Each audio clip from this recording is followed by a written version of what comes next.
तो आप सभी लोगों ने आई गेस अमन गुप्ता का नाम तो सुना ही होगा। One of the favourite sharks in shark tank. As an entrepreneur मैं थोड़ा सा ना इरेटिक एंटरप्रेन्योर बोलते हैं ना। बोट को उन्होंने फॉर्म किया, बोट के फाउंडर है वो। नाम तो सुना ही है। वेल आप लोगों ने उनके बारे में जानते हो, आप लोगों ने शायद हो सकता है बोट का ईयरफोन्स, ईयरबड्स, ब्लूटूथ स्पीकर्स भी यूज किए होंगे। मैंने पर्सनली यूज किया, मुझे बहुत अच्छा लगता है। बट आप लोगों को शायद ही वो कहानी पता है कि कैसे उन्होंने 30 लाख रुपए इस बिजनेस के अंदर इन्वेस्ट करके एक ऐसे लेवल पर लेकर के आए कि आज की डेट में करंटली ईयरली इनका रेवेन्यू 1500 करोड़ से ज्यादा का है। डेली 15,000 से ज्यादा प्रोडक्ट्स अपने ओवरसीज इंडिया और इंडिया के बाहर भी बेच पा रहे हैं। एंड इन फैक्ट 20 लाख से ज्यादा इनके टोटल कस्टमर्स हैं। वेल इस वीडियो को एंड तक देखना एंड आपको एग्जैक्टली पता लग जाएगा कि इन्होंने कौन सी marketing and business strategies use की हैं जिसके जरिए वो यहां तक इतने बड़े लेवल तक पहुंच पाए और आप क्या क्या चीजें सीख सकते हो। तो इस वीडियो को एंड तक जरूर देखना। कंट्रोल।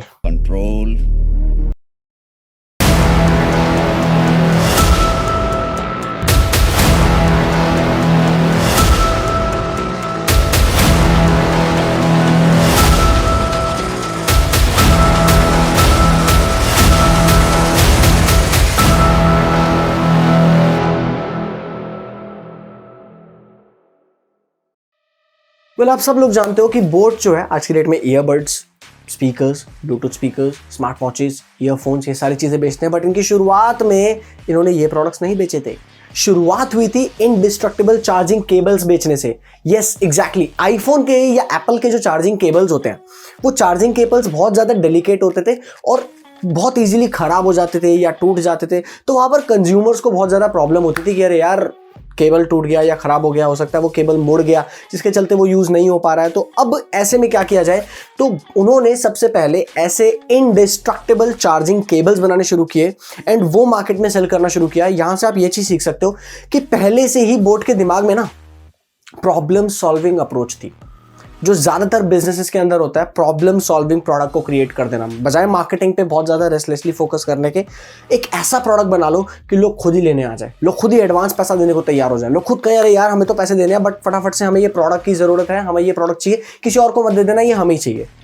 ये प्रॉब्लम सॉल्विंग प्रोडक्ट या प्रॉब्लम सॉल्विंग अप्रोच जो है वो बोट के अंदर फर्स्ट डे से ही थी। इसीलिए उन्होंने शुरुआती इस तरीके से की। धीरे धीरे करके उन्होंने बहुत सारे अलग अलग प्रोडक्ट्स को लॉन्च करना शुरू किया। ईयरबड्स, ईयरफोन्स, ब्लूटूथ स्पीकर्स, आप सब लोगों ने उन प्रोडक्ट्स के बारे में जानते हो, समझते हो। बट इनके कामयाब होने का, क्योंकि ऐसे ब्रांड्स तो बहुत सारे थे, ऐसे प्रोडक्ट्स मैन्युफैक्चरर भी बहुत सारे थे, बट ऐसा क्या हुआ कि बोट इतनी जल्दी, सिर्फ जो 2016 में शुरू हुआ था, 5 से 6 साल के अंदर इतना तेजी से ग्रो कर गया। वेल सबसे पहला रीजन है बोट की ब्रांडिंग।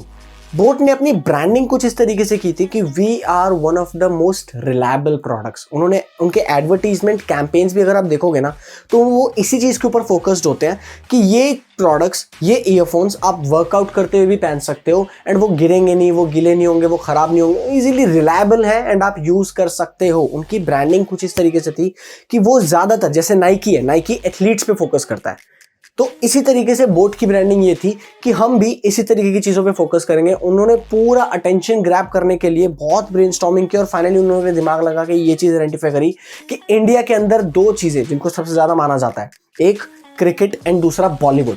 एक होता है फिल्म स्टार्स, सुपर स्टार्स, उनको लेकर क्रेज, स्टारडम, शाहरुख खान, आमिर खान। दूसरी तरफ क्रिकेटर्स जिनको लोग भगवान मानते हैं। तो उन्होंने क्रिकेटर्स के अंदर जो भी यूथ आइकॉन थे, विराट कोहली, ऋषभ पंत, शिखर धवन, इन तीनों लोगों को उठा के लेके आ गए अपने ब्रांड एंडोर्समेंट्स के तौर पे।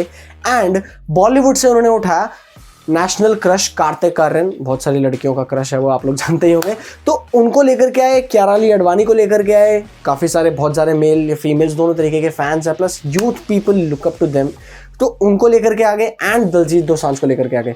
इतना स्मार्टली उन्होंने अपने ब्रांड एंडोर्समेंट्स एंड उन पब्लिक फिगर्स को चूज़ किया अपने ब्रांड का चेहरा बनाने के लिए, जिससे वो ज़्यादा से ज़्यादा क्वालिटी लोगों का, यूथ का अटेंशन ग्रैब कर पाए। और फाइनली ऐसा हो भी गया। उनके सारे एड्स इस तरीके से फोकस्ड थे कि हमारा ब्रांड जो है ना वो एक लाइफस्टाइल ब्रांड है, कि वर्कआउट करते हुए लोग पहन रहे हैं, लोग उसे यूज़ कर रहे हैं, प्लस क्रिकेटर्स आ गए, एक्टर्स आ गए, यूथ आइकॉन्स आ गए। तो यहाँ पर उनकी ब्रांडिंग कुछ इस तरीके से होगी कि लोगों के दिमाग में यार एक परसेप्शन हो गया, यार ये ब्रांड बढ़िया है, ये ब्रांड यूज़ करना है, ये ब्रांड चाहिए।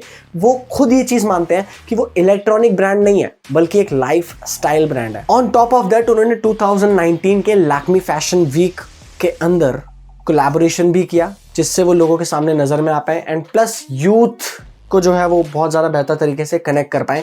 इस तरीके से उन्होंने आगे काम करना शुरू किया। सेकेंडली जो उनकी मोस्ट इंपॉर्टेंट मार्केटिंग या बिजनेस स्ट्रैटेजी रही है जिसके चलते उनको इतनी ज़्यादा सक्सेस मिली है कि वो प्राइसिंग को लेकर बहुत ज़्यादा कॉन्शियस थे। उन्होंने प्राइस को बिल्कुल भी ऐसा नहीं रखा कि बहुत ज़्यादा ओवर प्राइस्ड हो जाए, लोग ले ही ना पाए, लोग बोले हाय राम हाय राम हाय राम हम तो ले नहीं सकते, अरे यार हमें भी ज़रूरत है, हमें भी चाहिए, हमें भी चाहिए, हमें प्लीज़ दे दो।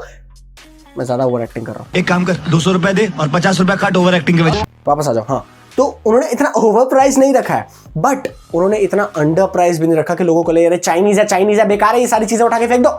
हाँ ये कर लो पहले। उन्होंने एक ऐसे प्राइस पॉइंट पे अपने प्रोडक्ट को लेकर के आ गए जो ना तो ओवर प्राइस्ड कंसिडर हो ना ही अंडर प्राइस कंसिडर हो, बट यूथ के लिए वो चीज़ एकदम कनेक्ट कर पाए और लोग उस चीज़ को ले पाए। प्लस एक और चीज़ का उन्होंने खास ध्यान रखा, वो ये कि उन्होंने किसी भी कीमत पर क्वालिटी से कॉम्प्रोमाइज नहीं किया, क्योंकि quality comes first, quality comes best. हर इंसान को क्वालिटी चाहिए, आपको क्वालिटी चाहिए, मुझे क्वालिटी चाहिए, सारी दुनिया को क्वालिटी चाहिए। तो बोट ने इस चीज़ का ध्यान रखा कि भैया इंडियंस को हम क्वालिटी भी देंगे। आप कितना ड्रामा करते हैं।